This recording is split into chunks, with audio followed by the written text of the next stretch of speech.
American airline के एक जहाज में बैठे 140 पैसेंजर्स ने टेक ऑफ के 15 ही मिनटों के बाद नोटिस किया कि जहाज टेक ऑफ तो हो चुका है, लेकिन वो ज्यादा एल्टीट्यूड गेन नहीं कर रहा, यानी वो ज्यादा ऊपर नहीं जा पा रहा। अभी पैसेंजर्स ने ये नोटिस ही किया था कि अचानक जहाज के पायलट ने अनाउंसमेंट बेल बजाई, जिसके बाद पायलट ने जहाज में बैठे 140 पैसेंजर्स को एक इंतहाई खौफनाक खबर से आगाह किया। 1 सितंबर 2005 को कैलिफोर्निया के शहर बर्बैंक में अमेरिकन एयरलाइन जेट ब्लू की फ्लाइट 292 डिपार्चर के लिए बिल्कुल तैयार थी। इस वक्त दोपहर के 3 बज रहे थे और फ्लाइट को ठीक 3:15 पर न्यूयॉर्क के लिए उड़ान भरनी थी।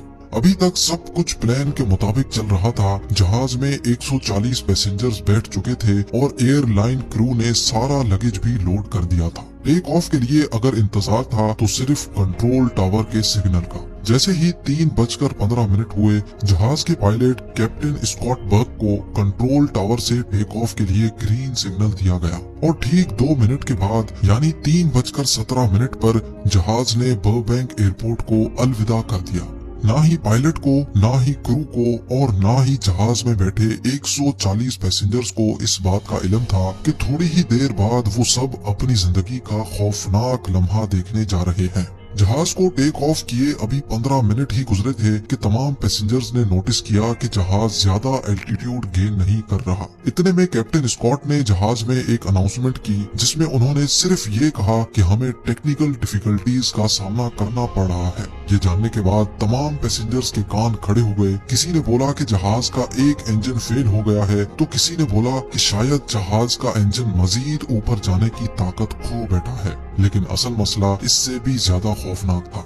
जहाज को टेक ऑफ किए आधा घंटा गुजर चुका था, लेकिन अभी तक वो कैलिफोर्निया के ऊपर ही उड़ रहा था। इतने में पायलट ने एक बार फिर से अनाउंसमेंट की और बताया कि हमें लैंडिंग गियर की जानिब से कुछ वार्निंग सिग्नल्स मिल रहे हैं। कैसे वार्निंग सिग्नल्स, इसका अभी पायलट को भी इल्म नहीं था। लैंडिंग गियर जिसकी मदद से किसी भी एयरक्राफ्ट को लैंड किया जाता है, उसमें आखिर क्या मसला था जो फ्लाइट 292 का सिस्टम बार बार वार्निंग्स दे रहा था। ये जानने के लिए कैप्टन स्कॉट भी काफी परेशान थे और इसी वजह से वो जहाज को ज्यादा एल्टीट्यूड नहीं दे रहे थे। पायलट चाहता था कि किसी भी तरह उसको जहाज का लैंडिंग गियर दिख जाए ताकि वो ये जान सके कि ये मामला कितना ज्यादा डेंजरस है।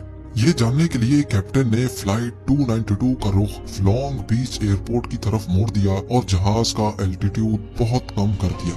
लॉन्ग बीच एयरपोर्ट के कंट्रोल टावर ने जूम कैमरा से जहाज के लैंडिंग गियर को देखा तो वो पूरा 90 डिग्री में घुमा हुआ था। यानी अब ये तो तय था कि जहाज की लैंडिंग या तो क्रैश लैंडिंग होगी या फिर इमरजेंसी लैंडिंग।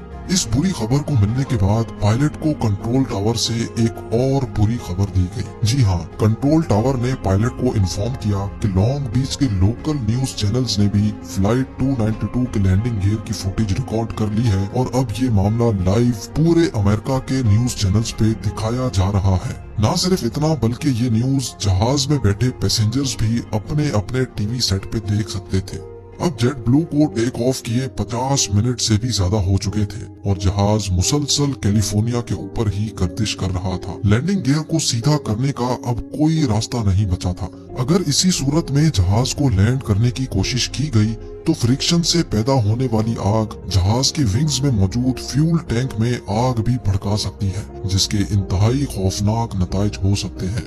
हैरत अंगेज तौर पे इस वक्त जहाज के फ्यूल टैंक में जो जेट फ्यूल मौजूद था उसका वजन ही 14,000 केजी के बराबर था। यानी जहाज में जेट फ्यूल का वजन 12 फैमिली कार्स के बराबर था। इतने ज्यादा फ्यूल को लैंडिंग के दौरान जरा सी भी आग लग गई तो जहाज एक ही झटके में फट भी सकता है। लेकिन कैप्टन स्कॉट बहुत अक्लमंद था। पायलट ने लैंडिंग से पहले जहाज का फ्यूल खत्म करने का फैसला किया, जिसके लिए जहाज को 3 घंटे तक समंदर के ऊपर ही घुमाया गया।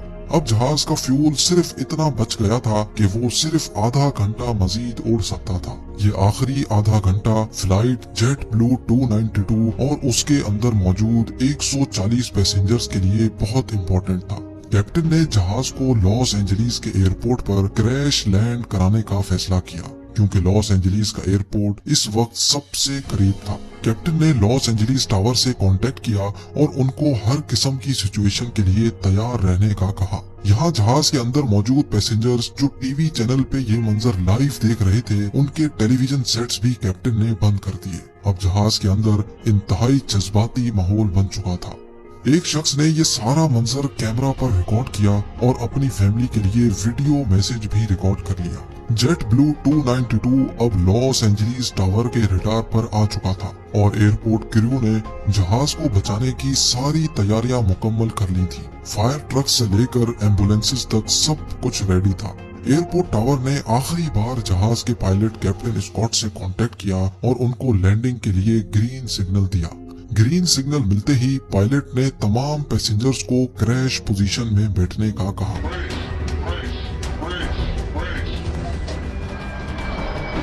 इस पोजीशन में बैठने से कोलिजन के दौरान काफी हद तक बचत की जा सकती है, जिसको ब्रेस पोजीशन भी कहा जाता है।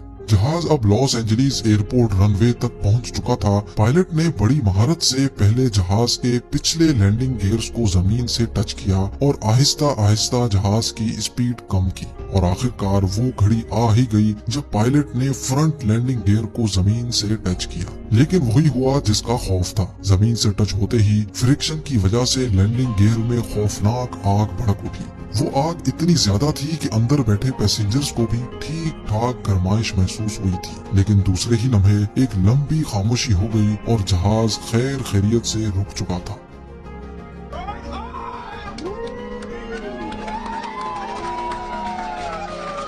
ये वो वक्त था जब पायलट, क्रू, पैसेंजर्स और पूरा अमेरिका जो इस मंजर को लाइव देख रहा था, उन्होंने सुकून का सांस लिया और एक एक करके पैसेंजर्स को नीचे उतारा गया। फ्रंट लैंडिंग गियर का व्हील इतना ज्यादा घिस चुका था कि वो पूरा आधा हो चुका था। इन्वेस्टिगेशन से ये बात मालूम हुई कि फ्रंट लैंडिंग गियर में एक लॉक होता है जो व्हील को घूमने से रोकता है। वो लॉक टूटने की वजह से टेक ऑफ के फौरन ही बाद लैंडिंग गियर 90 डिग्रीज में घूम गया था। खुशकिस्मती से पायलट की महारत की वजह से किसी एक शख्स को भी नुकसान नहीं पहुंचा। उम्मीद है ये वीडियो भी आप भरपूर लाइक और शेयर करेंगे। आप लोगों के प्यार भरे कमेंट्स का बेहद शुक्रिया। मिलते हैं अगली शानदार वीडियो में।